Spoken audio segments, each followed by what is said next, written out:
Hello everyone, তোমাদের জন্য আজকে নিয়ে চলে আসলাম মায়ের হাতের তৈরি একটি নতুন রেসিপি, ভেজ ওটসের চিলা।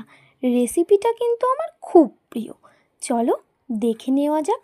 প্রথমে একটি পাত্রে 4 চামচ ওটস ও সামান্য পরিমাণ জল ও স্বাদ মতো নুন দিয়ে ভালোভাবে মিক্স করে ঠিক 3 মিনিট ঢেকে রেখে ভিজিয়ে নিতে হবে।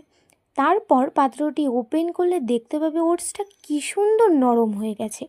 তারপর দিয়ে দিতে হবে 2 চা চামচ ময়দা ও হুইস্ক দিয়ে আবার মিক্স করে একে একে চপ করে রাখা আলু, গাজর ও কুচি করে রাখা টমেটো এবং কুচি করে রাখা ধনেপাতা, কাঁচা লঙ্কা, আদা দিয়ে একটু নাড়িয়ে দিলাম। তারপর দিয়ে দিতে হবে স্বাদ মতো লঙ্কার গুঁড়ো, হলুদ গুঁড়ো, চিনি দিয়ে ও সামান্য গরম মশলা দিয়ে মিক্স করে নিলাম। ততক্ষণে কড়াইটা গরম হয়ে গিয়েছে, দিয়ে দিলাম সাদা তেল ও তেলটা গরম হলে ব্যাটারটা দিয়ে একটি গোল শেপ করে দুটো পাশ উল্টে পাল্টে ভেজে নিলে রেডি হয়ে যাবে ভেজ ওটসের চিলা। তো এভরিওয়ান, আমার ডেকোরেশন ও রেসিপিটা কেমন হয়েছে কমেন্টে অবশ্যই জানিও এবং এরকম ভিডিও পেতে চ্যানেলটা সাবস্ক্রাইব ও লাইক করে দিও।